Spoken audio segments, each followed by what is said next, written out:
Regular watering in dry weather is a bit of a thankless task, though I appreciate there are those of you in hot climates who have it a lot worse than I do. But there's one underrated and effortlessly simple technique that can save hours of watering.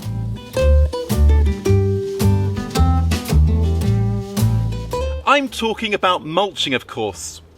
Mulches are an incredibly powerful tool to unleash in your garden.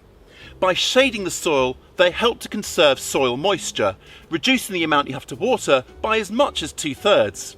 Covered soil also means fewer weeds, which would otherwise compete for that precious moisture and space. Mulches also help to slow runoff during very heavy rain. Then, as they break down, they help to build soil structure and its ability to hold onto moisture for longer. It really is powerful stuff. The best mulches to use during the growing season, or indeed at any time of year, are organic mulches, which means any material consisting of decomposed or decomposing plant matter.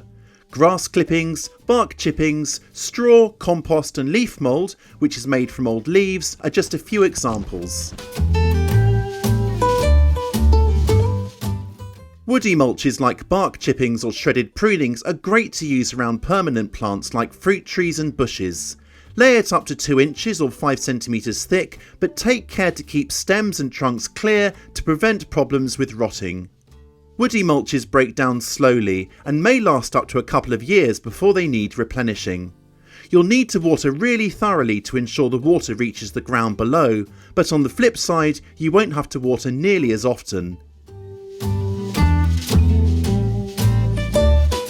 Straw mulches are great where slugs aren't a big problem.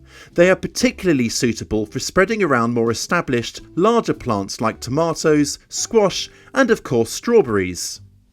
Use straw that's local to you. That could be pea straw, sugarcane straw or good old wheat straw like this. Remove any weeds and thoroughly water the soil before you lay your straw. Lay it nice and thick, at least a couple of inches or 5 centimetres deep, though because it's quite loose, you could go up to twice that depth. Straw begins to break down fairly quickly, adding nutrients to the soil to contribute to its organic content and structure.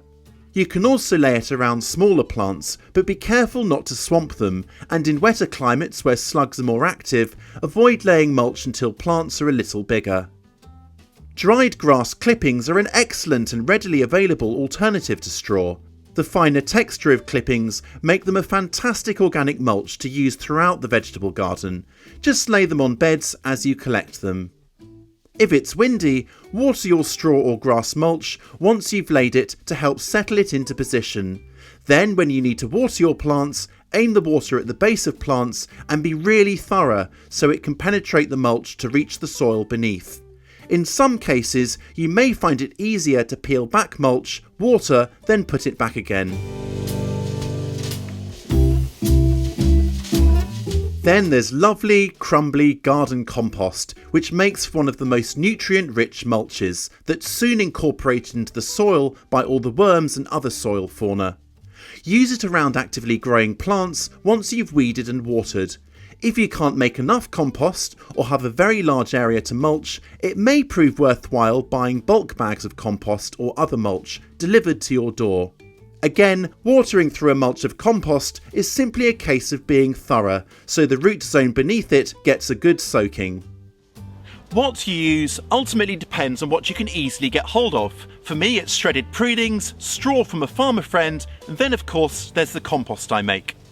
What do you use to mulch your garden, and do you find slugs are a problem when using mulch? Let us know in the comments section below. Thanks for stopping by, and please be sure to subscribe before you head off. I'll catch you next time.